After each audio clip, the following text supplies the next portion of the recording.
अरे क्यों पंछी की तरह फड़फड़ा रहा है? तुझे क्या लगता है तेरे ऐसा करने से मैं तुझे हलाल नहीं करूंगी? छोड़ दो, मुझे छोड़ दो, मत मारो, मैंने तुम्हारा क्या बिगाड़ा है? अरे जाने दो मुझे, यहाँ से बचाओ कोई, अरे मुझे कोई बचाओ। तुझे क्या लगता है रात के समय इस वीरान जंगल में कोई इंसान तुझे बचाने आएगा? नहीं मूर्ख इंसान, मैं इस जंगल से तेरी आवाज तक को बाहर नहीं जाने दूंगी। इतना बोलकर 10 बच्चों वाली चुड़ैल उस आदमी का सिर तलवार से काट कर धड़ से अलग कर देती है और उसके मांस खाकर बोलती है, इसका मांस को खाकर तो मुझे स्वाद ही आ गया। आज से पहले मैंने इतना लजीज मांस कभी नहीं खाया था, लेकिन सिर्फ इतने से मांस को खाकर मेरा पेट नहीं भरा, मुझे और भूख लगी है। चलो गांव में जाकर लोगों का शिकार करती हूँ। जिसके बाद 10 बच्चों वाली चुड़ैल आसमान में उड़ते हुए गांव की तरफ जाने लगती है। तभी उसे गांव के चौराहे पर मोहन, इंदर और किशन आपस में बात करते हुए नजर आते हैं। उन्हें देखकर चुड़ैल बोलती है, आज तो किस्मत कुछ ज्यादा ही मेहरबान है मुझ पर, तभी तो एक साथ 3-3 शिकार मिल गया मुझे। अब तो मैं अपने इस शाही दावत का लुत्फ उठाऊंगी। इतना बोलकर 10 बच्चों वाली चुड़ैल जमीन पर उतरती है और उनकी ओर बढ़ने लगती है। तभी मोहन चुड़ैल को अपनी ओर आता हुआ देखकर बोलता है, चुड़ैल, भागो भाइयों, हमारी ओर चुड़ैल आ रही है। लगता है तुझे नशा चढ़ गया, इसलिए तू बहकी बहकी बातें कर रहा है। भला यहाँ चुड़ैल कैसे आ सकती है? तभी चुड़ैल इंदर के कंधे पर पीछे से हाथ रखते हुए बोलती है, क्यों चुड़ैल को यहाँ पर आने के लिए पासपोर्ट या वीजा चाहिए क्या? वो तो कभी भी कहीं पर पहुँच सकती है। 10 बच्चों वाली चुड़ैल को देख और उसकी बातों को सुनकर इंदर के साथ सभी लोगों की सिटी पिटी गुल हो जाती है, जिसके बाद वो सभी वहाँ से भागने लगते हैं। तभी चुड़ैल इंदर को पकड़कर मार देती है। ये देख किशन डर जाता है और बोलता है, मत मारो हमें, छोड़ दो, भगवान के लिए हमारी जान बख्श दो और हमें यहाँ से जाने दो। तुम जाओगे तो सही, पर यहाँ से घर नहीं, सीधा मेरे पेट में। इतना बोलकर चुड़ैल उन दोनों को कच्चा चबाकर खा जाती है। इस हादसे को कुछ दिन बीत जाते हैं और एक रात चुड़ैल गांव में अपने शिकार की तलाश में घूम रही होती है कि तभी उसके कानों में बच्चे की किलकारियों की आवाज आती है। आवाज को सुनकर चुड़ैल बोलती है, अरे ये कितना चिल्ला रहा है, इंसान का पिल्ला। इसके शोर से तो मेरे कान से खून बहने को हो रहे हैं। अभी जाकर इसका मैं एक टेटुआ दबाती हूँ और इसकी बोलती को हमेशा हमेशा के लिए शांत कर देती हूँ। इतना बोलकर 10 बच्चों वाली चुड़ैल उस घर में घुसकर बच्चे को पालने से उठाकर उल्टा लटका कर बोलती है, बहुत छुछुंदर की तरह चू चू चू कर रहा था, इंसानी छुछुंदर। लेकिन अब तू नहीं कर पाएगा क्योंकि मैं तुझे मार डालूंगी।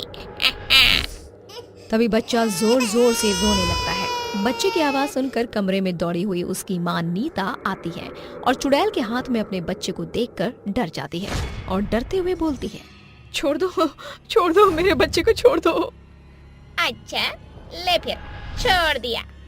इतना बोलते ही 10 बच्चों वाली चुड़ैल बच्चे को ऊपर से छोड़ देती है और बच्चा जमीन पर गिरते ही मर जाता है। अपने बच्चे को मरता देख नीता रोते हुए चुड़ैल से बोलती है, क्यों मारा तुमने मेरे बच्चे को? क्या बिगाड़ा था मेरे मासूम बच्चे ने तेरा? अरे अभी तो उसने ठीक से दुनिया भी नहीं देखी थी और तूने उसे मार डाला। कसाई भी तुझसे अच्छा होगा। क्या उसे मारते हुए तेरे हाथ नहीं कांपे जो तूने मेरे बच्चे को इतनी बेरहमी से मार डाला?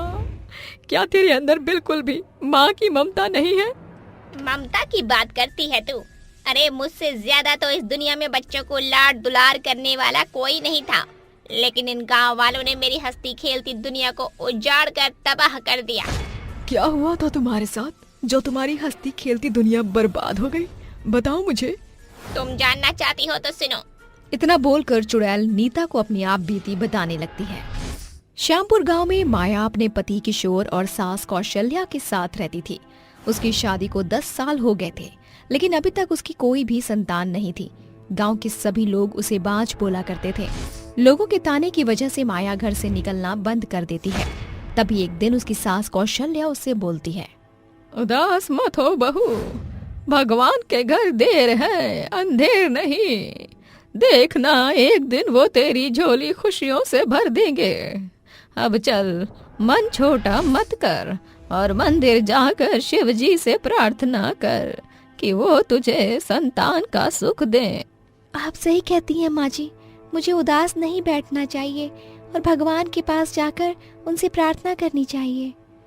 जिसके बाद माया पूजा की थाल उठाकर मंदिर जाती है और प्रार्थना करते हुए शिव जी से बोलती है, भगवान जी, मैं लोगों के ताने सुनकर थक चुकी हूँ, अब तो आप मुझे माँ बनने का सुख दे दीजिए। पूजा खत्म करने के बाद माया मंदिर की सीढ़ियों से नीचे उतरकर जाने लगती है कि तभी सीढ़ियों पर बैठी हुई एक बूढ़ी औरत उससे बोलती है, बेटी, मेरे पास एक फल है, अगर तू इसे खा लेगी तो तेरी गोद भर जाएगी और तेरे घर में भी बच्चे की किलकारियां गूंजने लगेंगी। क्या सच में अम्मा? तो आप ये फल जल्दी से मुझे दे दीजिए। इतना बोलकर माया बूढ़ी औरत के हाथ से फल लेकर खा लेती है और घर चली जाती है। घर में पहुंचते माया वो सारी बात अपनी सास से बता ही रही होती है कि तभी उसे उल्टियां होने शुरू हो जाती हैं। ये देखकर उसकी सास खुश होकर बोलती है, भगवान ने हमारी सुन ली, तू माँ बनने वाली है। सच माँ जी? कहीं मैं कोई सपना तो नहीं देख रही? नहीं बहू। शाम को जब किशोर घर जाता है तो उसे भी ये बात पता चलती है और वो बहुत खुश हो जाता है। ऐसे ही 9 महीने बीत जाते हैं और फिर एक दिन माया एक साथ 10 बच्चों को जन्म देती है।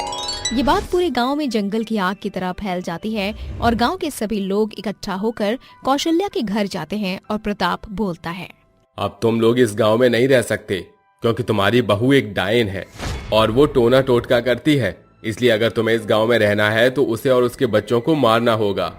ये क्या बोल रहे हैं आप लोग? ये सब झूठ है और हम यहाँ से कहीं नहीं जाएंगे। तो फिर तुम्हारी बहू और उसके शैतानी बच्चों को मरना होगा। इतना बोलकर गांव के सभी लोग मिलकर माया और उसके 10 बच्चों को कमरे में बंद कर कमरे में आग लगा देते हैं और उसी आग में झुलसकर माया और उसका बच्चा मर जाता है।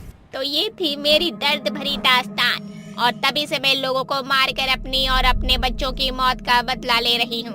उन लोगों ने मुझे और मेरे मासूम बच्चों को मार डाला, इसीलिए अब मैं इस गांव में एक भी इंसान और बच्चे को जिंदा नहीं छोड़ूंगी।